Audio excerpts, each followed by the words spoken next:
Алтын сақа ертегісі. Өткен заманда бір бай болыпты. Ол бір перзентке зар болыпты. Зарға жүріп перзентті болыпты.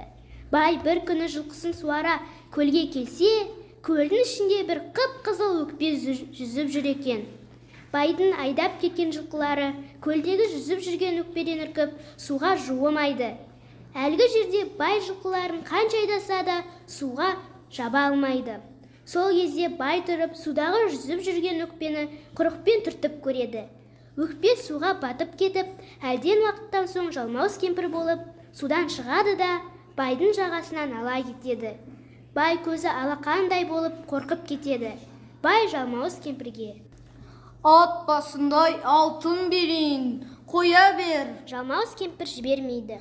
«Осы жылқыларымның бәрін берейін, қоя бер». Кемпір көнбейді.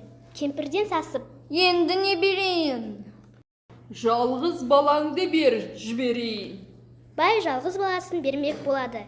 Кемпір байды қоя береді. Кемпір байға: «Балаңды қай жерде бересің?»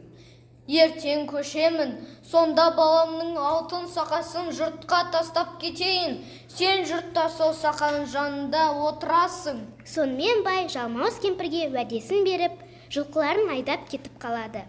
Ертеңіне көшеді. Жалғыз баласын алтын сақасын ұмыттырып жұртқа тастап кетеді. Ауыл жаңа қонысқа көшіп барады.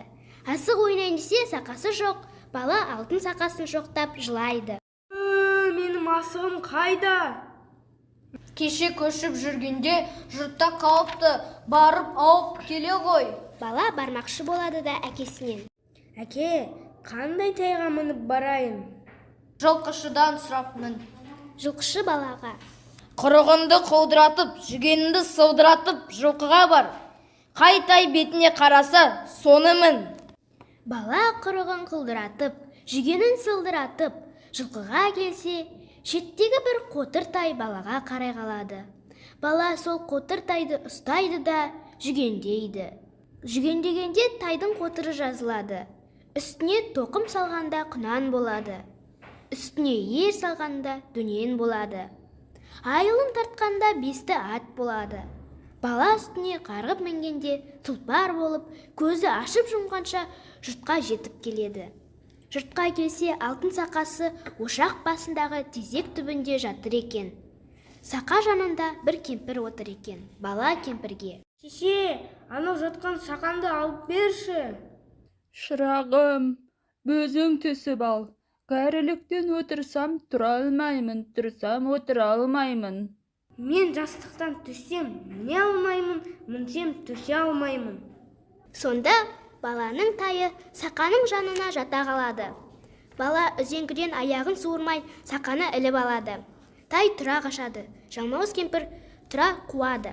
Бала қашып келеді. Әрі-бері қуып жете алмайтын болған соң кемпір бір тісін жұлып алып, атып жібергенде тайдың бір аяғын жұлып түсіреді. Тай үш аяғымен қашып жеткізбейді. Кемпір тағы бір тісін жұлып лақтырғанда тайдың тағы бір аяғы жұлынып түседі. Тай екі аяғымен шауып бара жатып, жолында бір бәйтерекке кез болады. Тай әлсірейін дейді. Терек жанына бара бергенде бала тайынан секіріп түсіп, бәйтеректің басына шығып кетеді.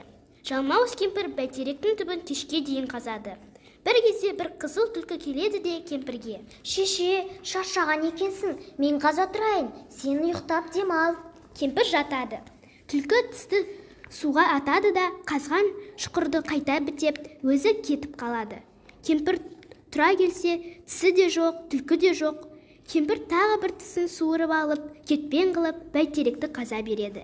Бір уақытта тағы да бір түлкі келіп: Шеше, кетпеніңді маған бере тұр, сен шаршаған шығарсың, мен қазайын. Сонда жалмауыз кемпір: «Сен кетпенімді алып қашып кетесің ғой». Сонда түлкі: Ол қырдың қызыл түлкісі, мен сайдың ақ түлкісімін. Баяғыда бұл баланың әкесі аң аулап жүргенде мені қуып соға жаздаған болатын. Сондықтан бұл балада менің кегім бар. Жалмауыз кемпір түлкінің сөзіне сеніп, тағы да кетпенді түлкіге беріп, өзі ұйқыға кіріседі. Түлкі тағы да кетпенін суға лақтырып жібереді де, шұқырды бітеп, өзі қашып кетеді. Кемпір тұрса, тағы да кетпені де жоқ, түлкі де жоқ. Алда ойбай-ай, алдаған екен ғой деп тағы да бір тісін суырып кетпен қылып бәйтеректің түбін қаза береді. Сонда кемпір аузын ашса, бірақ тісі қалыпты. Кемпір бәйтеректің түбін қаза-қаза құлатуға жақындайды. Бір заманда баланың төбесінен бір топ қарға өтеді. Бала қарғаға: Ау қарғалар, қанатымен жорғалау, жайлаудағы 5 төбетіме хабар айта кет, мені жалмауыз кемпірден арашалап алсын. Сонда қарғалар қарқ-қарқ етіп ұшып кетеді.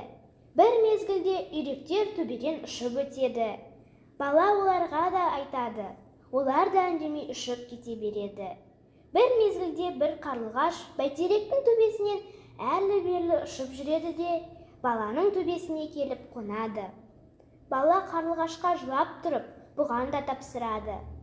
Бұрын бала қыстауындағы ұя салған қарлығаштың балапандарына тимей, бұларды жақсылап өсіріп, ұшырып жібереді екен. Сондықтан бала қарлығашпен дос екен. Сонымен қарлығаш баланың төбеттеріне тапсырғанын айтып барады. Осындай пәлен жердегі бәйтеректің басында бала тұр. Бәйтеректің түбін жалмауыз кемпір қазып жақындатқан. Енді құлатуға таяу тұр, дейді қарлығаш баланың төбеттеріне. Мұны естіген соң төбеттер шапқаннан шауып отырып, бәйтерекке келеді. Сол кезде бәйтерек те жерге құлайды.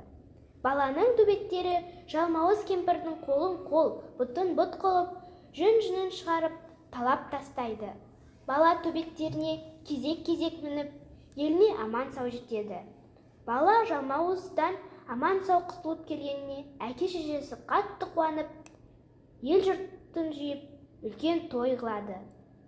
Бұдан былай неше күндер өткен соң, баяғы жалмауыз кемпірдің қызы құлаған бәйтеректің жанына келеді.